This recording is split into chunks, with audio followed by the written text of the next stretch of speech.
Assalamu alaikum wa rahmatullahi ta'ala wa barakatuh.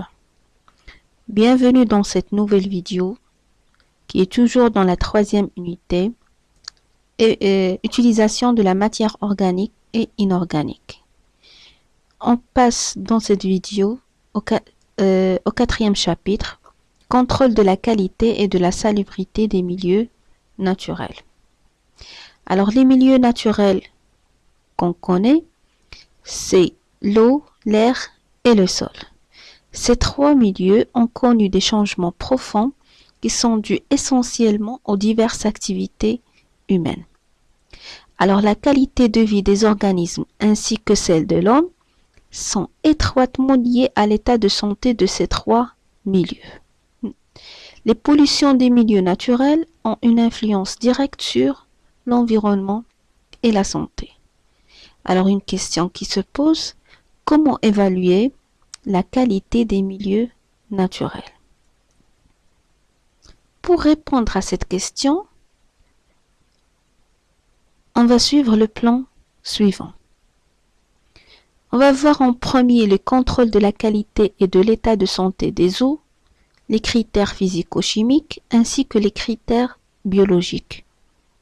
Par la suite, le contrôle de la qualité de l'air et du sol, les normes de contrôle de la qualité de l'air et les paramètres de contrôle de la qualité du sol.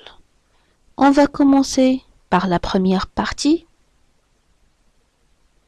Contrôle de la qualité et de l'état de santé des eaux. Alors pour évaluer la qualité des eaux, il existe plusieurs paramètres, des paramètres biologiques et d'autres physico-chimiques. On commence par les critères physico-chimiques.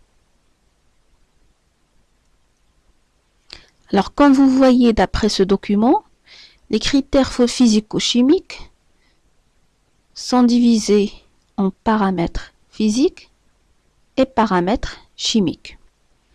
Pour les paramètres physiques, d'après le tableau, on peut mesurer la transparence. La transparence qui veut dire la clarté de l'eau. Il peut être mesuré par la limite de profondeur d'un disque observable dans l'eau, c'est-à-dire à quelle distance ou bien à quelle profondeur on peut voir un disque dans l'eau. Ainsi qu'on peut mesurer un deuxième paramètre, MES, c'est-à-dire la matière en suspension non hydrosoluble, c'est-à-dire l'ensemble des substances non dissoutes visibles à l'œil nu. La turbidité qui désigne la teneur d'un fluide en matière qui le trouble, c'est-à-dire le taux d'un fluide ou bien d'une matière qui va troubler l'eau. On peut mesurer aussi la température et la conductivité. La conductivité, c'est la mesure de la capacité d'une eau à conduire de l'électricité.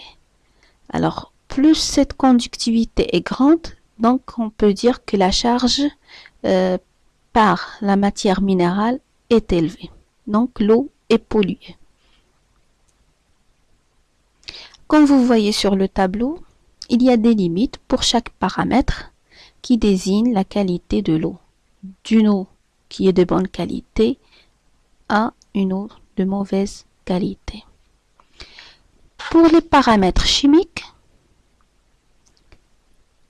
on peut mesurer la concentration de plusieurs éléments, tels que NH4, NO3, NO2, ainsi de suite.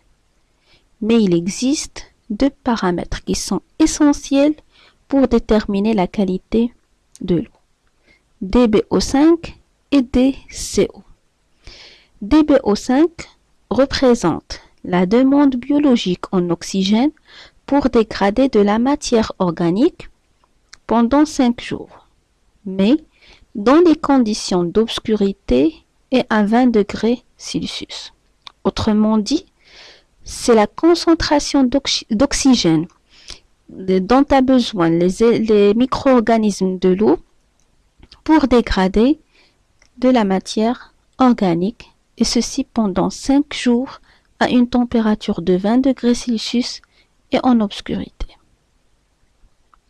Plus la valeur de TbO5 est élevée, plus l'eau est polluée, c'est-à-dire plus il est chargé de la matière organique. Le deuxième critère, DCO.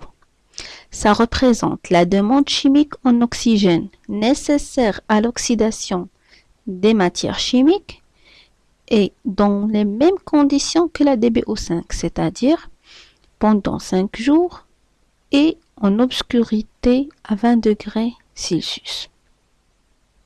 Alors ça représente la quantité d'oxygène nécessaire pour oxyder chimiquement de la matière chimique présente dans l'eau. Plus cette valeur est élevée aussi, plus l'eau est polluée.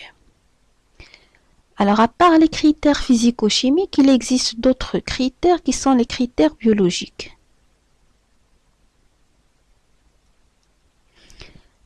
Pour les critères biologiques, ils permettent d'évaluer la qualité de l'eau et se basent sur l'indice biotique, c'est-à-dire se base sur la présence des organismes invertébrés au niveau de l'eau, appelés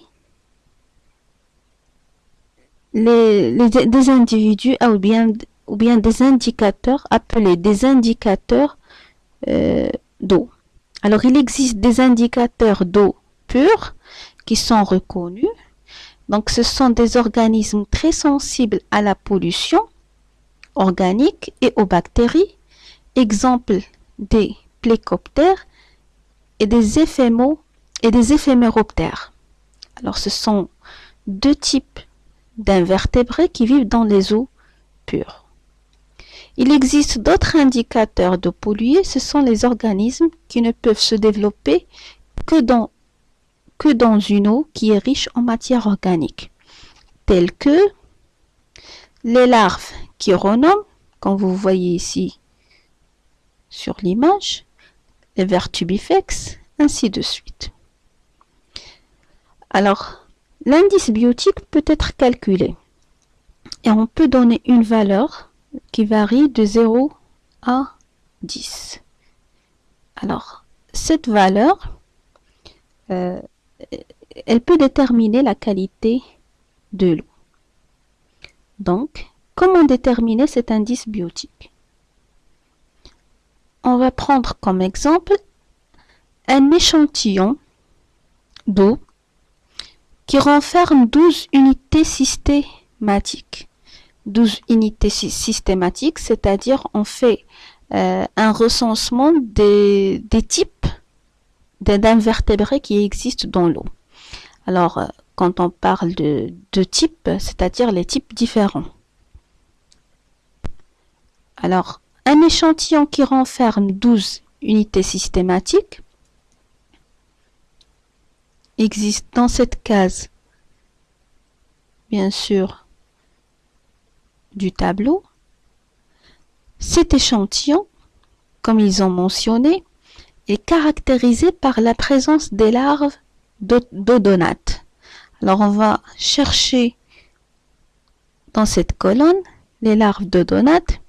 Voilà, on trouve que les odonates se trouvent dans l'unité systématique numéro 4.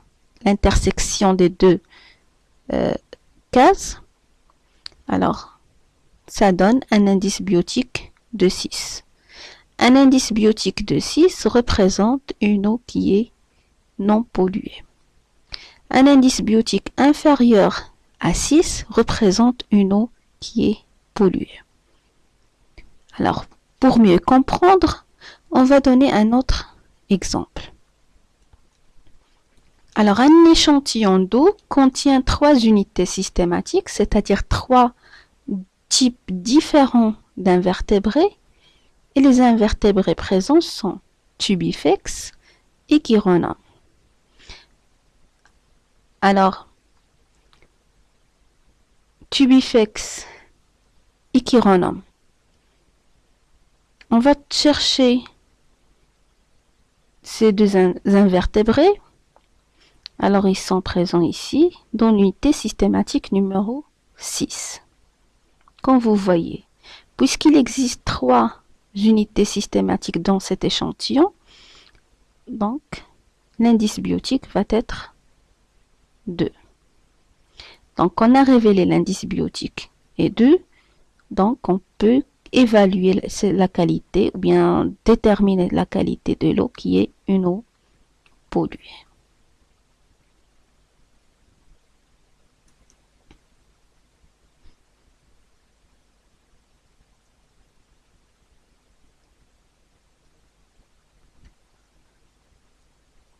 Alors, je vous remercie pour votre attention et la prochaine vidéo comportera le contrôle de la qualité de l'air et du sol, normes de contrôle de la qualité de l'air et les paramètres de contrôle de la qualité du sol.